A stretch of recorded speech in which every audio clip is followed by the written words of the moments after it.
السلام علیکم ورحمۃ اللہ تعالی وبرکاتہ۔ وعلیکم السلام ورحمۃ اللہ وبرکاتہ۔ درود شریف پڑھیں۔ اللہم صلی علی سیدنا شفیعنا حبیبنا کریمنا نبینا مولانا محمد بارک وسلم صلی علیہ الصلاۃ والسلام علیک یا سیدی یا حبیبی یا رسول اللہ صلی اللہ تعالی علیہ وسلم۔ آج کا درس میلاد شریف کے ثبوت کے بیان میں ہے۔ سب سے پہلے یہ معلوم ہونا چاہیے کہ میلاد شریف کی حقیقت کیا ہے اور اس کا حکم کیا ہے، پھر یہ جاننا ضروری ہے کہ اس کے دلائل کیا ہیں۔ تو اسٹیپ بائی اسٹیپ بالتفصیل یہ تمام چیزیں ذکر کی جائیں گے۔ سب سے پہلے کہ میلاد شریف کی حقیقت۔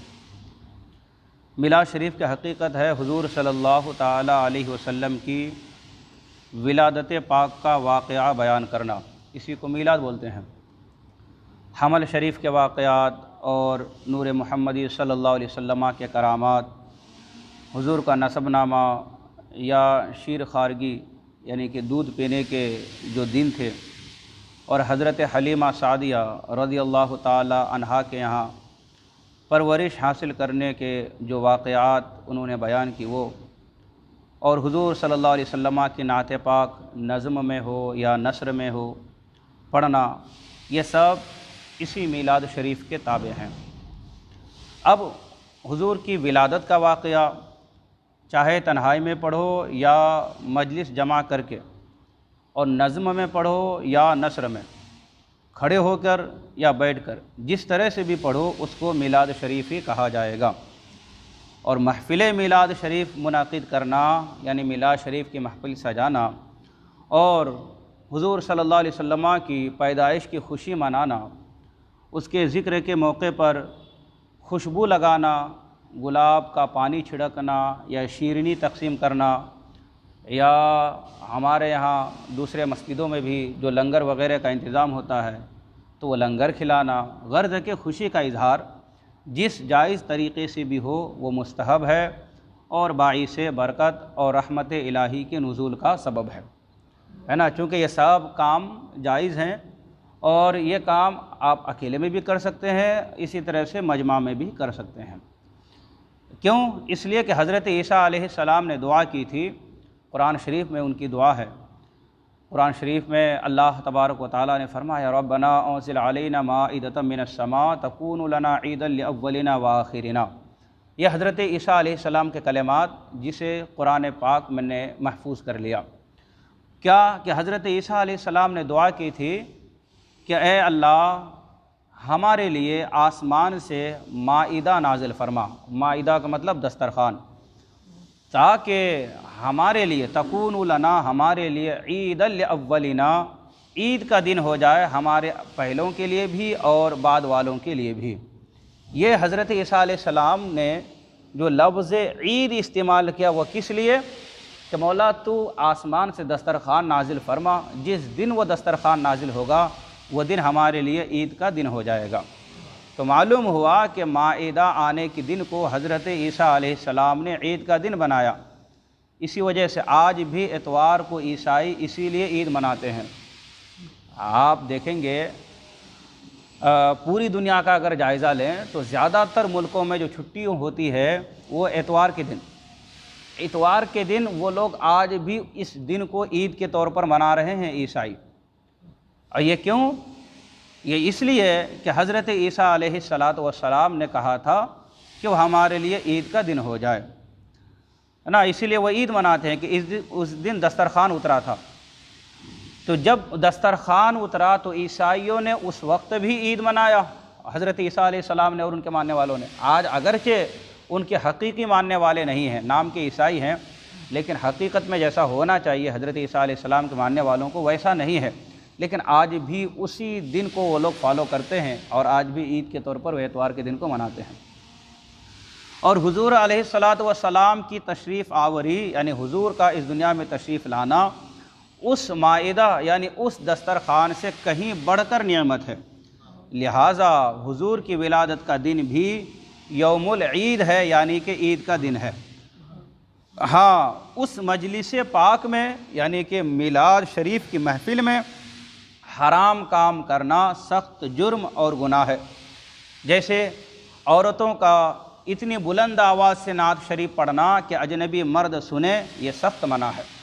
تو یہ کام بے شک غلط ہے، تو اس کام کو روکا جائے گا۔ عورت کی آواز اجنبی مرد کو سننا جائز نہیں۔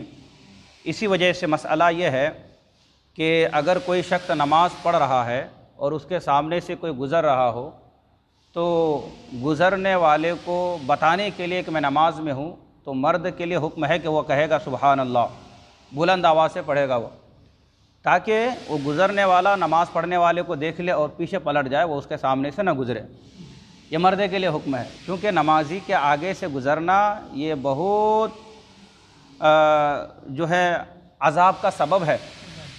نمازی کے آگے سے گزرنے کے بارے میں حضور فرماتے ہیں کہ اگر گزرنے والے کو معلوم ہو جائے نا کہ اس معاملے میں کتنی سخت عذاب ہے، تو 40 سال یا 40 دن یا 40 مہینے اس طرح کے کوئی الفاظ ہیں کہ انسان وہاں رہنا پسند کرتا لیکن اس کے سامنے سے نہیں گزرتا، اتنا سخت عذاب ہے اس کے سامنے سے گزرنا۔ تو مسئلہ یہ ہے تمام کتب فقہ میں کہ مرد کے سامنے سے اگر کوئی گزر رہا ہے اور وہ نماز میں ہے تو وہ کہے گا سبحان اللہ، تاکہ گزرنے والا اسے دیکھ لے اور پلٹ کر پھر واپس وہ پیچھے ہو جائے۔ لیکن عورت کے لیے حکم ہے کہ عورت کے سامنے سے اگر کوئی گزر رہا ہے تو عورت سبحان اللہ نہیں کہے گی۔ کیوں؟ اس لیے کہ عورت کی آواز بھی عورت ہے۔ عورت کیسے بتائے گی گزرنے والے کو کہ میں نماز پڑھ رہی ہوں؟ تو اس کے لیے حکم ہے کہ اپنے سیدھے ہاتھ کے ہتھیلی کو اپنے بائیں ہاتھ کے پشت پر، یعنی اس ہاتھ کے پیٹھ پر اس طرح سے مارے، تو اس آواز کے پیدا ہونے سے گزرنے والا اسے دیکھے اور پیچھے پلٹ جائے گا۔ عورت حالت نماز میں بھی یہ بتانے کے لیے کہ میں نماز میں ہوں، وہاں پر لفظ سبحان اللہ بھی نہیں نکال سکتی ہے۔ تو بلند آواز سے نعت شریف پڑھنا کہ جس سے اجنبی کے کانوں تک آواز جائے، اجنبی مرد کے، یہ بے شک ناجائز ہے۔ جس سے معلوم ہوا کہ عورت نماز میں ضرورت کے وقت بھی کسی کو اپنی آواز نہ سنائے۔ اسی طرح میلاد شریف میں باجے کے ساتھ نعت خوانی کرنا یہ بھی بہت ہی گناہ کا کام ہے کہ یہ باجا کھیل کود اور لغویات میں سے ہیں، ویسے بھی باجا سے کھیلنا یہ حرام ہے، اور خاص نعت خوانی جو کہ عبادت ہے، اس کو باجے پر استعمال کرنا اور بھی جرم ہے۔ اب یہ باجا چونکہ ہے ہی ایسی چیز کہ جس کو اسلام نے کسی بھی موقع پر جائز ہی نہیں رکھا ہے، تو میلاد شریف کی محفل ہو تو بابرکت محفل ہوتی ہے، وہاں پر پھر اسے سیٹ کر کے اور پھر نعت شریف پڑھنا یہ بے شک بہت بڑا گناہ کا کام ہے۔ تو یہاں سے ان لوگوں کو بھی سبق حاصل کرنا چاہیے جو مزارات اولیاء پر صندل کے نام پر وہ ڈھول باجے لے جا کر صاحب مزار کے سامنے وہ ڈھول پیٹتے ہیں، باجے بجاتے ہیں اور اپنی عقیدت کا اس طرح سے اظہار کرتے ہیں، یہ بے شک ناجائز ہے، گناہ ہے۔ صاحب مزار ان سے ہرگز خوش نہیں ہوں گے ان کے اس عمل سے، ان کی ہرگز یہ تعلیمات نہیں۔ اسلام کی تعلیم یہ ہے کہ ایک حد میں رہ کر جو شریعت نے جن چیزوں کے ساتھ جائز رکھا ہے ان کاموں کو، انہی کے ساتھ جو ہے ان کاموں کو کرنا چاہیے۔ اب اس میں گانے کی میوزک لگانا یا ڈھول بجانا یا دوسری جو بھی چیزیں ہیں خرافات میں جو آتی ہیں، ان چیزوں کا استعمال ہرگز جائز نہیں۔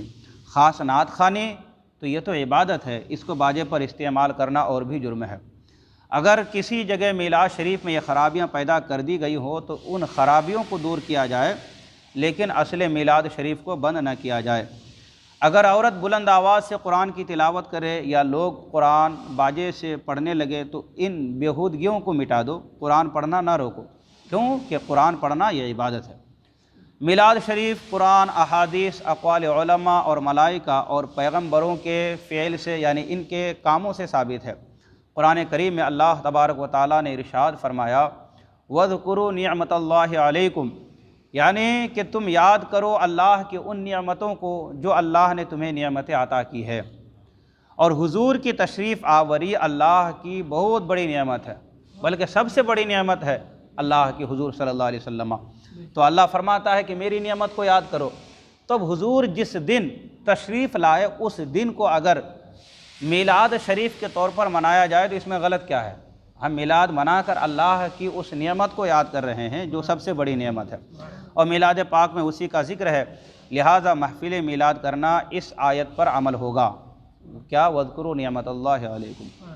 اور دوسری جگہ اللہ تبارک و تعالیٰ نے ارشاد فرمایا وَأَمَّا بِنِعْمَةِ رَبِّكَ فَحَدِّثْ، یعنی اپنے رب کی نعمتوں کا خوب چرچا کرو۔ اور حضور علیہ السلام کی دنیا میں تشریف آوری تمام نعمتوں سے بڑھ کر نعمت ہے کہ رب تبارک و تعالیٰ نے اس پر احسان جتایا ہے، یعنی یہ حضور کی تشریف آوری یہ وہ نعمت ہے کہ رب نے اس پر احسان جتایا ہے، اور فرمایا ہے لَقَدْ مَنَّ اللَّهُ عَلَى الْمُؤْمِنِينَ إِذْ بَعَثَ فِيهِمْ رَسُولًا، کہ اللہ نے تحقیق کہ اللہ نے مومنوں پر احسان کیا جب ان میں اپنا رسول بھیجا۔ اللہ نے بہت سی نعمتیں عطا کی ہمیں اور آپ کو، بہت سی نعمتیں ہم گن نہیں سکتے۔ اللہ خود ہی فرماتا ہے وَإِن تَعُدُّوا نِعْمَةَ اللَّهِ لَا تُحْصُوهَا، کہ اگر تم میری نعمتوں کو گننا چاہو تو ہرگز گن نہیں سکتے، انکاؤنٹیبل ہے، ان لمیٹڈ ہے۔ لیکن ان تمام نعمتوں پر اللہ نے کہیں پر بھی یہ نہیں کہا کہ میں نے یہ نعمت دی تو احسان کیا، لیکن جب اپنے حبیب کو بھیجنے کی باری آئی اور اپنے حبیب کو بھیجا تو فرمایا کہ میں نے لوگوں تم پر احسان کیا ہے کہ میں نے تم میں اپنے رسول کو بھیجا ہے۔ تو پتہ چلا کہ یہ حضور جو ہے اللہ کی سب سے بڑی نعمت ہے، اسی لیے تو احسان جتایا گیا ہے۔ اگر حضور سب سے بڑی نعمت نہیں ہوتے تو اللہ احسان بھی نہیں جتاتا، اور اللہ کا حکم کیا ہے کہ میری نعمت کا خوب خوب چرچا کرو، وَأَمَّا بِنِعْمَةِ رَبِّكَ فَحَدِّثْ۔ لہٰذا اسی چرچا کے لیے میلاد شریف کی محفل اگر کوئی مناتا ہے تو اسی آیت پر عمل ہوگا، اور یہ اللہ کا حکم ہے۔ اچھا دیکھیں نا، آج اگر کسی کے یہاں کوئی پیدا ہو جائے، کسی کی ولادت ہوتی، پیدائش ہوتی، لڑکا پیدا ہو گیا مثال کے طور پہ کسی کے یہاں، تو ہر سال تاریخ پیدائش پر وہ سالگرہ مناتا ہے، برتھ ڈے مناتا ہے اور جشن کرتا ہے۔ اسی طرح کسی کو کوئی حکومت مل جائے تو جب وہ دن آئے تو اس تاریخ پر وہ بھی جشن مناتا ہے اور جلوس نکالا جاتا ہے۔ دیکھیں ہمارا ملک جب آزاد ہوا تھا تو آج بھی جب وہ ڈیٹ آئے تو آج بھی جو ہے اس کی خوشی منائی جاتی ہے، اسکولوں میں، کالجوں میں، ہر جگہ، اور بڑے بڑے لوگ عقل مند حضرات مناتے ہیں۔ کیوں؟ اس لیے کہ اس دن ہمارا دیش آزاد ہوا تھا، تو آزاد تو ایک مرتبہ ہو گیا، اب کائے کو جشن منایا جا رہا ہے، اب کیوں جلوس نکالا جا رہا ہے؟ تو جواب یہی کہ یہ وہ دن تھا کہ جس دن ہمیں انگریزوں سے آزادی ملی ہے، تو جس دن انگریزوں سے آزادی ملی وہ دن جلوس نکالنے کا دن ہو گیا، جس دن ساری کائنات کے سب سے بڑی نعمت اور جن کی وجہ سے ساری کائنات بنائی گئی وہ جس دن تشریف لائے تو وہ ایک جلوس کیا، وہ ہزاروں جلوس کا دن ہوگا، کروڑوں جلوسوں کا دن ہوگا۔ کروڑوں میلاد کی محفلیں اگر سجائیں پھر بھی اس دن پر جو اللہ کی جانب سے نعمت نازل ہوئی اس نعمت کا ہم شکر ادا نہیں کر سکتے۔ تو جس تاریخ کو دنیا میں سب سے بڑی نعمت آئی اس پر خوشی منانا کیوں منع ہوگا؟ خود قرآن کریم نے حضور علیہ السلام کا میلاد جگہ جگہ ارشاد فرماتا ہے اللہ تبارک و تعالی لقد جاءکم رسول من انفسکم عزیز علیہ ما عنتم حریص علیکم، یعنی اے مسلمانوں تمہارے پاس عظمت والے رسول تشریف لے آئے۔ اس میں تو ولادت کا ذکر ہوا، پھر فرمایا من انفسکم، یعنی حضور علیہ السلام کا نسب نامہ بھی بیان ہوا کہ وہ تم میں سے یا تمہاری بہترین جماعت میں سے ہیں۔ پھر فرمایا حریص علیکم سے آخر تک جو اس آیت کریمہ میں الفاظ ہیں یہ حضور علیہ السلام کی نعت بیان ہوئی، اور آج میلاد شریف میں یہی باتیں بیان ہوتی ہیں، تو یہ باتیں تو قرآن پاک میں بھی موجود ہے۔ لہٰذا آج اگر کوئی میلاد کی محفل مناتا ہے تو وہ قرآن کی ان آیتوں پر عمل کرنے والا ہوتا ہے۔ قرآن کریم نے تو انبیاء علیہ السلام کا بھی میلاد بیان فرمایا ہے۔ سورہ مریم میں حضرت مریم کا حاملہ ہونا اور حضرت عیسیٰ علیہ السلام کی ولادت پاک کا ذکر، یہاں تک کہ حضرت مریم کا درد ذہ یعنی بچے کی پیدائش کے وقت جو درد ہوتا ہے اس کا بھی اللہ تبارک و تعالیٰ نے قرآن پاک میں ذکر فرمایا۔ اس تکلیف میں جو کلمات فرمائے حضرت مریم علی نبی، حضرت مریم نے کہ یا لیتنی مت قبل ھذا، یہ حضرت مریم نے کے الفاظ تھے جب حضرت عیسیٰ علیہ السلام پیدا ہو رہے تھے، وہ الفاظ بھی قرآن پاک میں موجود ہے۔ پھر ان کی ملائکہ کی طرف سے تسلی پانا، پھر یہ کہ حضرت مریم نے اس وقت کیا غذا کھائی، یہ بھی قرآن پاک میں ہے۔ پھر حضرت عیسیٰ علیہ السلام کا اپنے قوم سے کلام فرمانا یعنی کہ بات کرنا ہے نا، اور غرض کے سبھی چیزوں کا اللہ تبارک و تعالیٰ نے بیان فرمایا۔ اور یہی میلاد خواں بھی پڑھتا ہے، جو شخص میلاد کی مجلس میں بیان کرتا ہے تو وہ بھی انہی چیزوں کو بیان کرتا ہے کہ حضور علیہ الصلاۃ والسلام جب اپنی ماں کے بطن اطہر میں تھے تو ان کی ماں کیا کیا فیل کرتی تھی، یعنی حضرت آمنہ، پھر حضور تشریف لائے تو کیا ہوا، حضور کے بچپنے میں کیا ہوا، حضور کن کن حالات سے گزرے ہیں، یہی چیزیں بیان ہوتی ہے۔ تو یہ چیزیں تو بیان کرنا خود رب تبارک و تعالیٰ کی سنت ہے۔ اللہ نے حضرت عیسیٰ علیہ الصلاۃ والسلام کا میلاد بیان فرمایا قرآن پاک میں، اور ولادت پاک کے وقت فلاں فلاں معجزات دیکھے، یہ تمام چیزیں ہم بیان کرتے ہیں اور یہی قرآن پاک میں بھی ہے۔ پھر یہ فرمایا، پھر اس طرح حوران بہشتی آپ کی امداد کو آئیں، پھر کعبہ معظمہ نے حضرت آمنہ کے گھر کو سجدہ کیا وغیرہ وغیرہ، وہی قرآنی سنت ہے۔ اسی طرح قرآن نے حضرت موسیٰ علیہ السلام کی پیدائش اور ان کے بچپن کے واقعات، ان کی پرورش، ان کی بکریاں چرانا، ان کا نکاح اور نبوت کا اعلان کرنا، سب کچھ بیان فرمایا۔ یہی باتیں میلاد پاک میں بھی ہوتی ہیں۔ لہٰذا میلاد پاک کی محفل سجانا یہ کوئی کفر یا شرک نہیں ہے، بلکہ یہ اللہ تبارک و تعالیٰ، صحابہ کرام، علماء، فقہاء، محدثین، مفسرین، محققین، یہ ہر ایک کی سنت ہے۔ مدارج النبوہ وغیرہ نے فرمایا کہ سارے پیغمبروں نے اپنی اپنی امتوں کو حضور علیہ السلام کی تشریف آوری کی خبر دی۔ حضرت عیسیٰ علیہ السلام کا فرمان تو قرآن نے بھی نقل فرمایا، اور وہ کیا فرمان، وَمُبَشِّرًا بِرَسُولٍ يَأْتِي مِن بَعْدِهِ اسْمُهُ احمد، کہ میں ایسے رسول کی خوشخبری دینے والا ہوں جو میرے بعد تشریف لائیں گے اور ان کا نام پاک احمد ہے۔ دیکھیں سبحان اللہ، یہاں بچوں کے نام پیدائش کے 7ویں دن ماں باپ رکھتے ہیں، لیکن حضور کی ذات کیا عظیم ذات ہے کہ ولادت پاک سے 570 سال پہلے، 500 سال اور 70 سال پہلے حضرت عیسیٰ علیہ السلام حضور کی پیدائش کا ذکر بھی کر رہے ہیں اور حضور کا نام بھی بتا رہے ہیں، اور دوسرے انبیاء کرام نے بھی حضور علیہ السلام کی خوشخبری دی، لیکن ان کے الفاظ نے قرآن نے محفوظ کیا، قرآن میں درج کیا گیا، اور کہا حضرت عیسیٰ علیہ السلام فرماتے ہیں کہ ان کا نام احمد ہے، ہوگا نہیں فرمایا کہ ان کا نام احمد ہوگا، بلکہ فرمایا ان کا نام احمد ہے۔ مطلب کیا کہ حضور علیہ السلام اس وقت بھی موجود تھے، اگرچہ اس دنیا میں ابھی تشریف نہیں لائے تھے ظاہری طور پر، لیکن حضور علیہ السلام اس وقت بھی حضور کا وجود تھا۔ معلوم ہوا کہ ان کا نام پاک رب تبارک و تعالیٰ نے رکھا، لیکن کب رکھا یہ تو رکھنے والا یعنی رب ہی جانتا ہے۔ یہ بھی میلاد شریف ہے، صرف فرق اتنا ہوا کہ ان حضرات نے اپنی قوم کے مجمعوں میں فرمایا کہ وہ تشریف لائیں گے، اور ہم اپنے مجمعوں میں کہتے ہیں کہ وہ تشریف لے آئے۔ فرق اتنا ہے کہ وہ انبیاء کرام کہتے تھے کہ تشریف لائیں گے، کیونکہ ابھی حضور ظاہری آئے نہیں تھے، اور ہم کیا کہتے ہیں کہ حضور تشریف لے آئے۔ فرق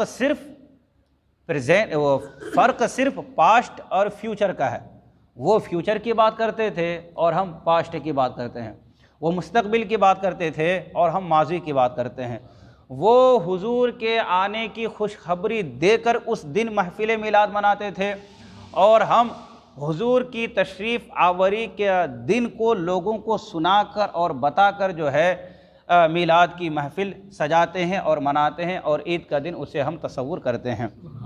بات ایک ہی ہے، ثابت ہوا کہ میلاد سنت انبیاء بھی ہی ہے۔ رب تبارک و تعالیٰ فرماتا ہے قُلْ بِفَضْلِ اللَّهِ وَبِرَحْمَتِهِ فَبِذَلِكَ فَلْيَفْرَحُوا، یعنی اللہ کے فضل و رحمت پر خوب خوشیاں مناؤ۔ معلوم ہوا کہ فضل الہی پر خوشی منانا حکم الہی ہے، اور حضور علیہ السلام رب کا فضل بھی ہیں اور رحمت بھی ہیں، دونوں ہیں حضور، لہٰذا ان کی ولادت پر خوشی منانا اسی آیت پر عمل ہے، اور چونکہ یہاں خوشی مطلق ہے لہٰذا ہر جائز خوشی اس میں داخل ہے، لہٰذا محفل میلاد کرنا، وہاں کی زیب و زینت سجانا اور لائٹیں لگانا وغیرہ، یہ تمام چیزیں باعث ثواب ہی ہیں۔ اچھا، ایک بڑے مزے کی بات کہ شب ولادت میں، یعنی کہ جب حضور صلی اللہ علیہ وسلم کی پیدائش ہوئی جس رات، اس رات میں فرشتوں نے حضرت آمنہ رضی اللہ تعالی عنہا کے دروازے پر کھڑے ہو کر صلاۃ و سلام عرض کیا تھا، ہے نا۔ یہ حدیث کے الفاظ بھی ہیں کہ ملائکہ تشریف لائے اور بارات کی شکل میں تشریف لائے اور فرشتے، اور آ کر ان کے دروازے پر صلاۃ و سلام عرض کر رہے تھے۔ ہاں، جو ہمیشہ کے لیے اللہ کے دربار کا مردود قرار دیا گیا ہے، کون؟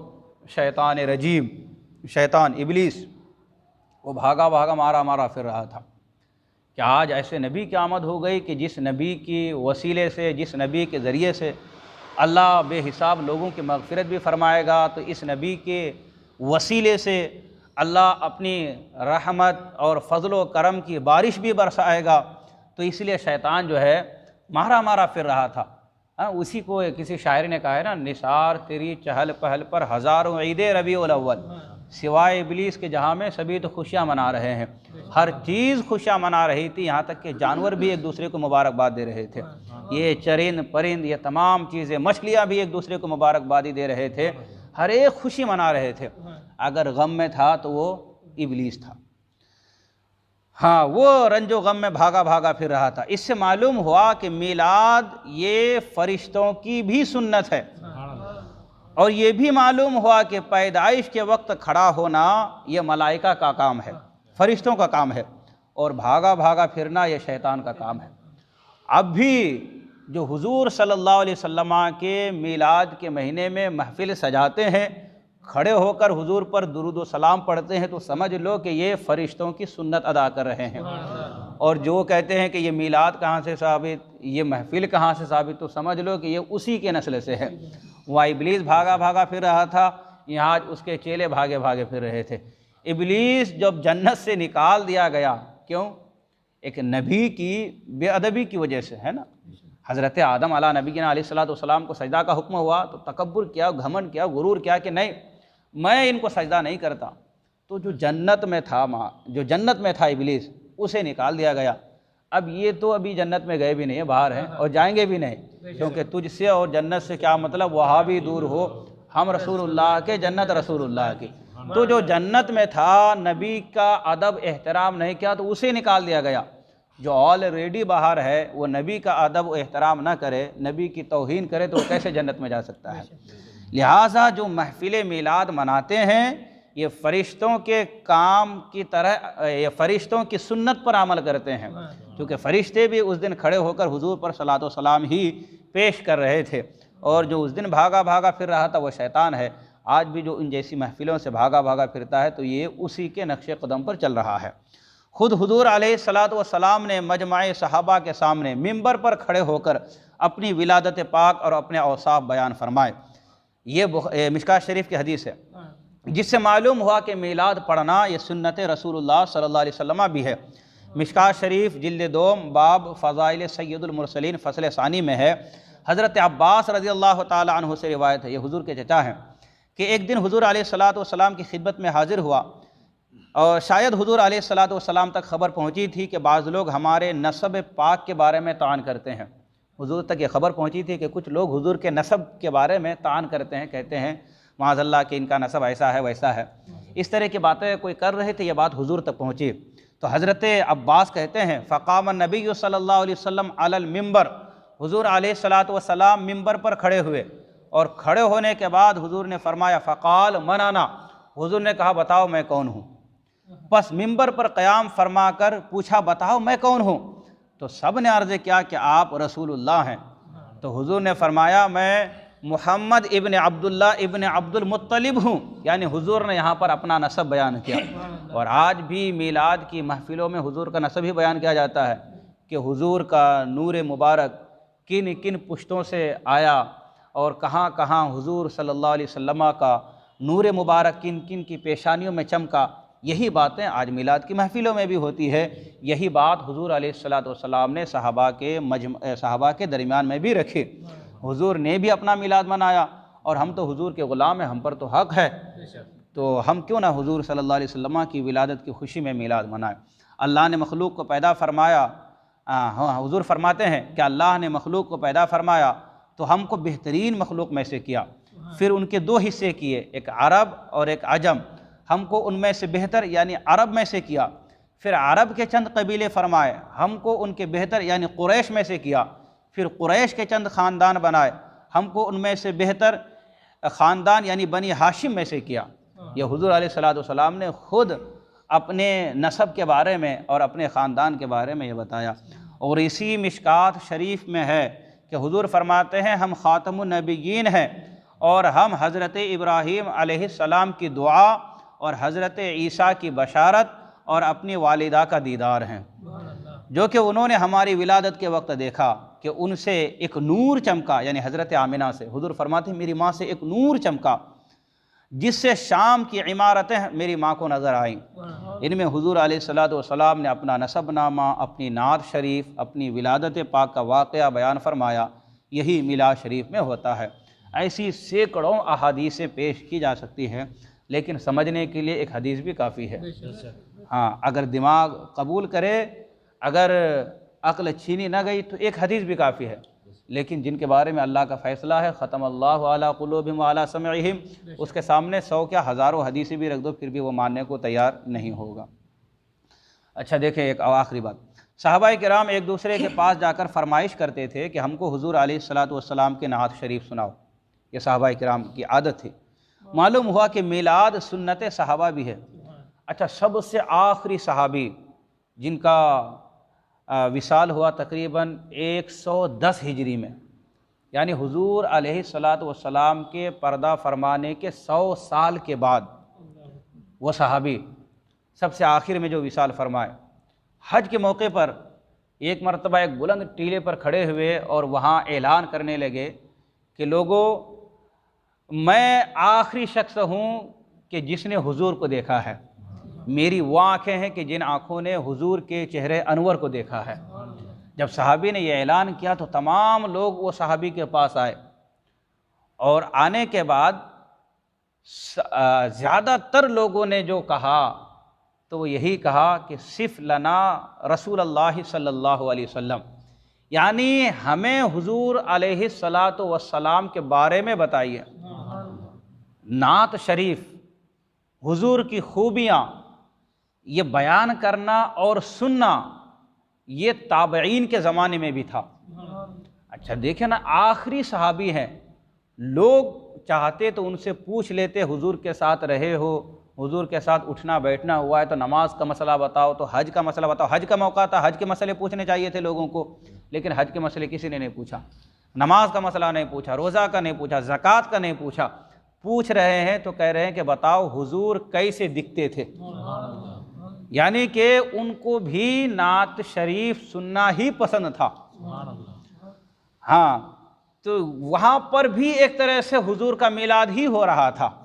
آخری صحابی بھی جو اس دنیا سے تشریف لے گئے سب سے آخر میں، انہوں نے بھی حضور کے نعت ہی سنائے، اور صرف 3 لفظوں میں انہوں نے حضور علیہ الصلوۃ والسلام کا حلیہ بیان فرمایا تھا کہ حضور علیہ الصلوۃ والسلام ملیح رنگت کے تھے، یعنی کہ ایک ہوتا ہے نا کہ بہت زیادہ گورا رنگ، اس پہ آنکھیں اتنی نہیں ٹکتی ہے، وہ اتنا خوبصورت نہیں ہوتا ہے وہ کلر۔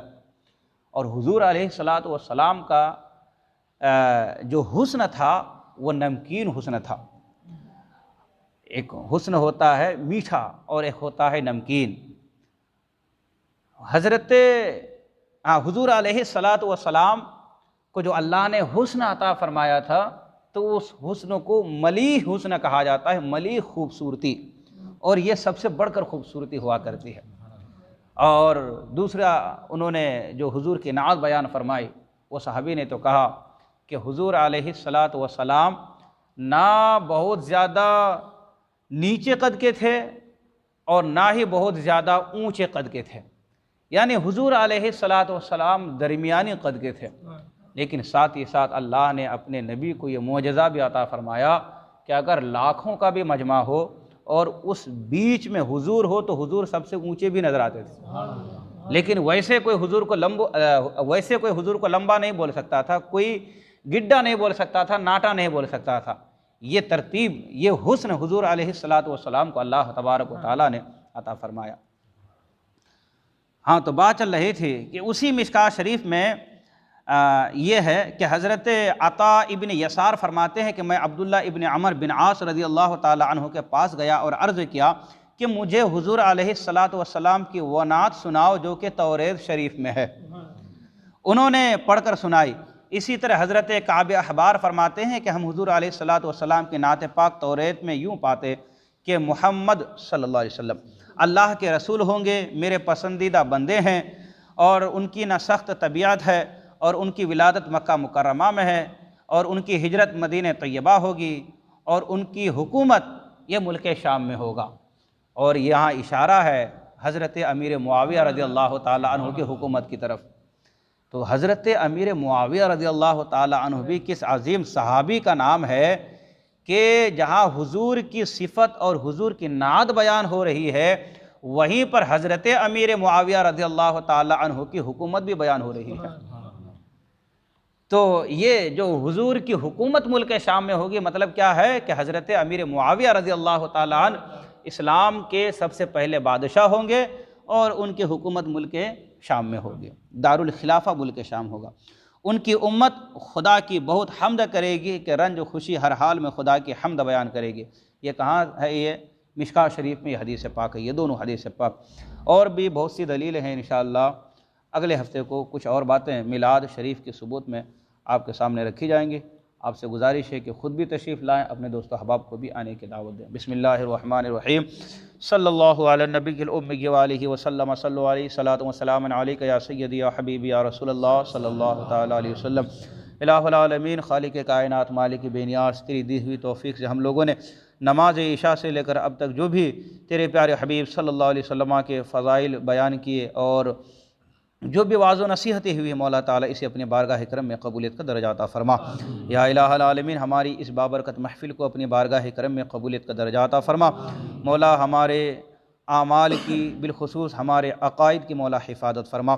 بد مذہبوں کی بد مذہبیت سے، گمراہوں کی گمراہی سے مولا ہماری حفاظت فرما۔ تیرے پیارے حبیب صلی اللہ علیہ وسلم کی سچی پکی محبت ہمارے سینوں میں پیدا فرما۔ صحابہ کرام، اہل بیت اطہار، خلفاء راشدین، تمام ائمہ صلحاء کی مولا تعالیٰ سچی پکی عقیدت و محبت ہمارے سینوں میں پیدا فرما۔ یا الہ العالمین، قرآن و حدیث کے مطابق، تیرے پیارے حبیب صلی اللہ علیہ وسلم کے فرامین کے مطابق ہمیں زندگی بسر کرنے کی توفیق عطا فرما۔ بالخصوص آنے والی رات شب برات، مولا تعالیٰ اس میں ہمیں زیادہ سے زیادہ تیری اطاعت و فرما برداری کی توفیق عطا فرما، تیری عبادت کرنے کی مولا ہمیں توفیق عطا فرما۔ یا الہ العالمین، ہمارے گناہوں کو، خطاؤں کو، لغزشوں کو معاف فرما۔